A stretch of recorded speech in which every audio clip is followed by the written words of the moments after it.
We waited for you. Yes. So, yeah.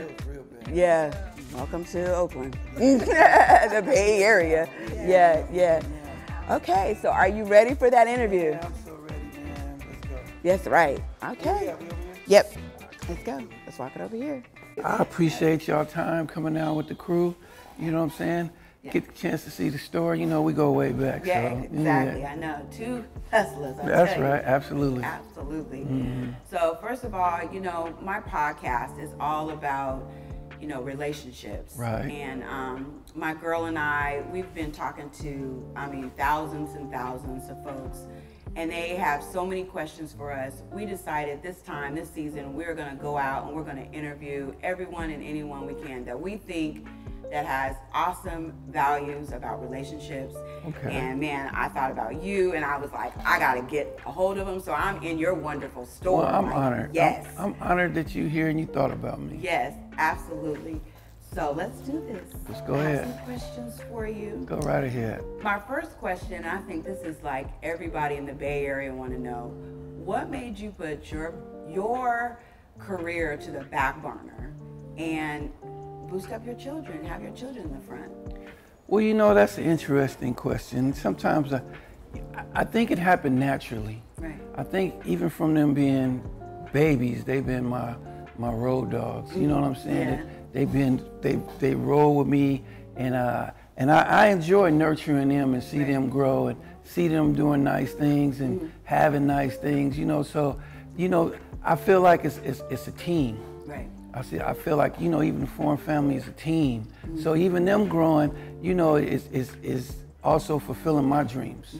Just watching them, just watching them grow. Yeah, that's really awesome. You know, a lot of, you know, our fans that talk to us, and basically most of them are women, they always talk to us about, you know, what advice can you give your kids when they want to start, you know, looking at, you know, being stars or celebrities? I mean, do you know, say, no, I don't think that's a good idea? Or do you kind of move them up or move them forward? I mean, what advice would you give them if they want to be in the industry?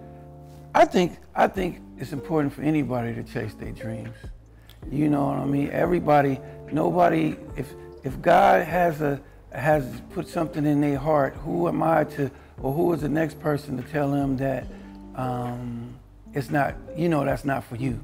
You know what I mean? So I think you should let a person chase their dreams and, you know, and do as much as you can to support them in the meantime. Right. You know, I know you and I know your kids, both of them, and I think they're so respectful. Well, they're you. so humble. Thank you. And they're always speaking, you know, every time when I walked in the store, they greeted us. You know, how did you do that? I know parenting is like super hard for me. How did you do that? Have them be so humble? Why are they like that? Well, you know, I think a lot of it is being spiritually grounded. You know, I think, you know, we know that this is all a blessing. Yeah. You know, everything is a blessing, and we know that, you know, sometimes if you don't appreciate things, they can be taken away from you. Absolutely. You know, so I stress, you know, being respectful and being humble. I think that's something you start with at a young age, though. Yeah.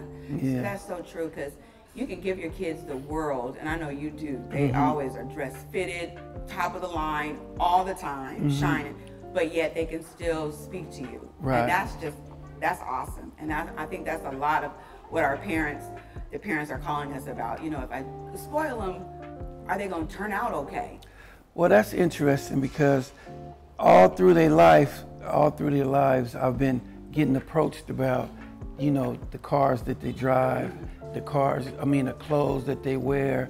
And my approach was, I'm gonna give them the best that I can give them, the best of my ability. Even sometimes they might have some nicer stuff and even drive some nicer cars than I might at the time, because I feel like you know, other coaches don't question it. Right. You know, if you pull up to the prep school and you see a different race in a brand new Beamer, you don't think about it. No, right. It don't even cross your mind. But you see us, you know, oh, you're doing too much, or you're spoiling them. Right. You know, I want mine to always have nice. I want them to always have that feeling of having nice things. Right. That it's different if they don't have it. Right. You know, I want that to be the weird feeling that, you know, so they always be hungry out to do better. Right. Yeah, I always want to do better for themselves. That is so awesome. And another thing, you know, you talked about God. You know, where does God fit in your, you know, what's your relationship with God, first of all? Well, why is that so important to you?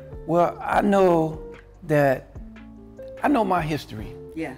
And I know the history when I had God in my life fully and had him out of my life. Right. So with him in my life, you know, I felt that was the missing piece. Right. You know, that was the missing piece, and that's what was important for me to learn about God. Right. And learn what I actually had to go back to my kids and tell them that the things that I taught you that I learned was wrong. Right. You know, that wasn't God's way. Right. And so I can even say our success to this point is because of me turning my life around. Wow. You know, and learning more about God and teaching my kids. I'm still learning every day. Amen. Yeah, I'm still learning every day.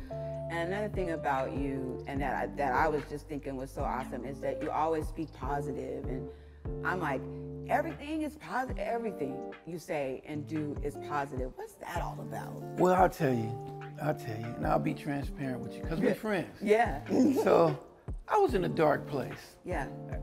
Everything that I've learned about the positive, you know, I'm always a good person, but it's all about your thinking. Yeah. It's all about your thinking, and I was, you could say at one point in my life, I was the opposite. Right. Not opposite as I was a negative person, but my thinking was different. Right. So, you know, you can have a negative thought and it releases toxic chemicals into your brain. Right. Yeah, so I came from there and I went through a depression state, but part of my conversation was I spoke it into existence. I said I was depressed, so the universe, God, gave me what I asked for. Right. So once I looked up depression one day, what causes it, and it says your thoughts and your beliefs. And I'm like, how could thought can't be that simple? I'm struggling. Right. So exactly. every time I look up, typing in the computer, your thoughts and your beliefs. So I said, okay, how do I change my thoughts? How do I change my beliefs? So I started looking up different ways to change my thoughts and my beliefs. Right. So your thoughts and beliefs come from your neighborhood, from your mom, your dad, what they learned, what your grandmama say about don't do this, don't do that. Right. That's how you get your thoughts and your beliefs. But if you start changing your thoughts and your beliefs and get some affirmations about yourself, and you can turn everything around. Wow. Yeah, that affirmation thing, you were all about that. I remember back in the day.